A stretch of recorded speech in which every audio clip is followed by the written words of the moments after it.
আসসালামু আলাইকুম। Welcome to Toufika's kitchen. আমার আজকের রেসিপি হচ্ছে সরপুরিয়া পিঠা। দেখতে কিছুটা ভাপা পিঠার মতো হলেও এটির স্বাদ কিন্তু ভাপা পিঠার চেয়ে অনেকটাই আলাদা। এই শীতের মৌসুমে আপনারাও চাইলে ভাপা পিঠার মতো ভিন্ন একটি পিঠা তৈরি করে নিতে পারবেন। উপরটা থাকবে অনেক সফট, ভেতরটা থাকবে অনেক বেশি ক্রিমি। পিঠাটি তৈরি করাও কিন্তু অনেক বেশি সহজ। চাইলেই 30 মিনিটের মধ্যে অনেকগুলো পিঠা তৈরি করা সম্ভব।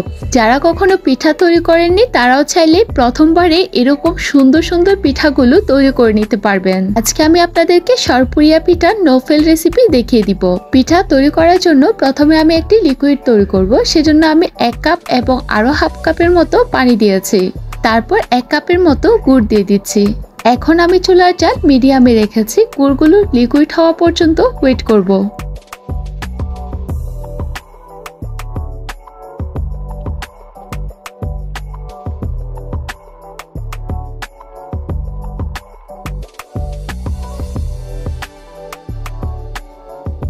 গুড়গুলি গলে যাওয়ার পরও আমি আরো কিছুক্ষণ জাল করে নিয়েছি। এতে করে মিশ্রণটি আরো একটু করে ঘন হয়ে যাবে। এখন আমি চুলা থেকে নামিয়ে ঠান্ডা করে নিব। পিঠা তৈরি করার জন্য একটি বাটিতে 2 কাপের মতো নিয়ে নিচ্ছি আতপ চালের গুঁড়া। আমি এখানে বাসায় তৈরি ভেজা চালের গুঁড়া নিয়েছি। আপনারা চাইলে শুকনো চালের গুঁড়াও নিতে পারেন, কোনো অসুবিধা নেই। আচ্ছা, তারপর নিয়ে নিচ্ছি হাফ চামচের মতো লবণ। তারপর চামচটি দিয়ে চালের গুঁড়ার সাথে ভালোভাবে লবণটি মাখিয়ে নিচ্ছি।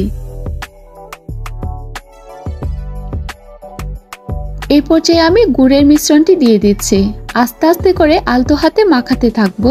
আমি আপনাদেরকে রিকমেন্ড করব গুড়ের মিশ্রণটি আস্তে আস্তে করে দিবেন, সবটুকু একসাথে দিতে যাবেন না, তাহলে ব্যাটারটি নষ্ট হয়ে যাবে। তারপর এভাবে হাতের মুঠোয় নিয়ে দেখবেন দলা পেকে যাচ্ছে কিনা, তাহলে বুঝতে পারবেন ব্যাটারটি হয়ে গেছে। এই পর্যায়ে একটি ঢাকনা দিয়ে 10 মিনিটের মতো রেস্টে রেখে দিব। 10 মিনিট পর ঢাকনা তুলে এখন আমি এগুলোকে চেলে নিব। এরকম একটি ছিদ্রযুক্ত চালনি নিয়েছি। চালনির উপর দিয়ে আস্তে আস্তে করে হাতের সাহায্যে চেলে নিচ্ছি।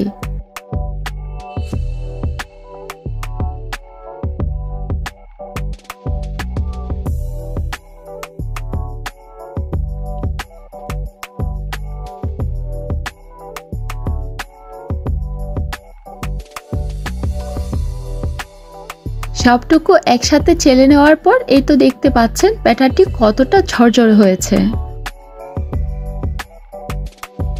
পিঠার ভেতরে দেওয়ার জন্য স্টেরিলাইজড ক্রিম নিয়েছি। আপনারা চাইলে বাসায় তৈরি করা ক্রিমও নিতে পারেন। ক্রিমগুলি একটি বাটিতে নিয়ে ভালোভাবে ফেটিয়ে নিয়েছি। এখন একটি ভাপা পিঠার মোল্ড নিয়েছি। তার মধ্যে 2 থেকে 3 চামচের মতো বানিয়ে রাখা ব্যাটারটি দিয়ে দিচ্ছি। এরপর 1 চামচ স্টেরিলাইজড ক্রিম দিয়ে দিচ্ছি। তার উপরে আরো কিছুটা চালের গুঁড়ার ব্যাটার দিয়ে দিচ্ছি। এবার আলতো হাতে চামচ দিয়ে পিঠাগুলো চেপে চেপে দিচ্ছি। অতিরিক্ত প্রেসার দিয়ে পিঠাগুলি চেপে দিবেন না, তাহলে কিন্তু পিঠাগুলো মোল্ড আউট হতে চাইবে না। উপরটায় কিছুটা কোরানো নারকেল দিয়ে দিচ্ছি।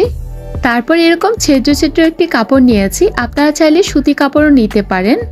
ভাপা পিঠা তৈরি করার জন্য যে হাঁড়িগুলো পাওয়া যায় সেখানে পানি দিয়ে সেদ্ধ করে নিয়েছি। এর উপরেই কিন্তু পিঠাটি দিয়ে দিয়েছি। একটি ঢাকনা দিয়ে দিচ্ছি। এতে করে কিন্তু পিঠাটি খুব তাড়াতাড়ি হয়ে যায়।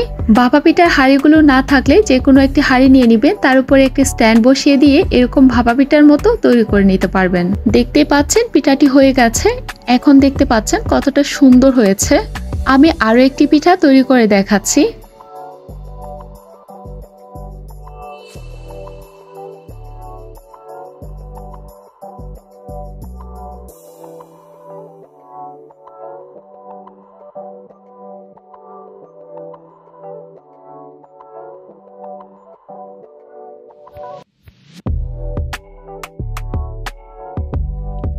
উপরটায় কিছুটা নাটস দিয়ে দিচ্ছি। এটি অপশনাল, আমি সৌন্দর্যের জন্য দিয়ে দিচ্ছি। আপনারা চাইলে দিতে পারেন, না আবার নাও দিতে পারেন।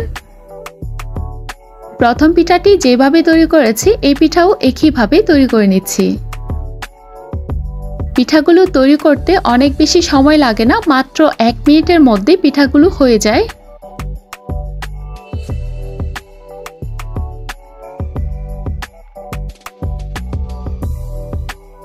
দেখতে পাচ্ছেন পিঠাগুলো কতটা সুন্দর লাগছে। আপনারা চাইলে যে কোনো ডিজাইন দিয়ে পিঠাগুলো তৈরি করে নিতে পারেন। এই তো একইভাবে অনেকগুলো পিঠা তৈরি করে নিয়েছি। পিঠাগুলো দেখতে পাচ্ছেন কতটা সফট হয়েছে। আপনাদেরকে একটি পিঠা কেটেও দেখাচ্ছি ভেতরটা কিরকম হয়েছে। অনেক বেশি ক্রিমি, অনেক বেশি সফট এই সরপুরিয়া পিঠা। এই শীতের মৌসুমে সরপুরিয়া পিঠা যদি তৈরি করে না থাকেন তাহলে অনেক মজাদার একটি জিনিস মিস করে যাবেন। আপনারা শীতের মৌসুমে এই পিঠা একবার হলেও তৈরি করে দেখবেন, আশা করছি আপনাদের অনেক ভালো লাগবে। আজকে বিদায় নিচ্ছি, ফিরছি নতুন একটি রেসিপি নিয়ে। ততদিন পর্যন্ত ভালো থাকবেন, সুস্থ থাকবেন। আল্লাহ হাফেজ।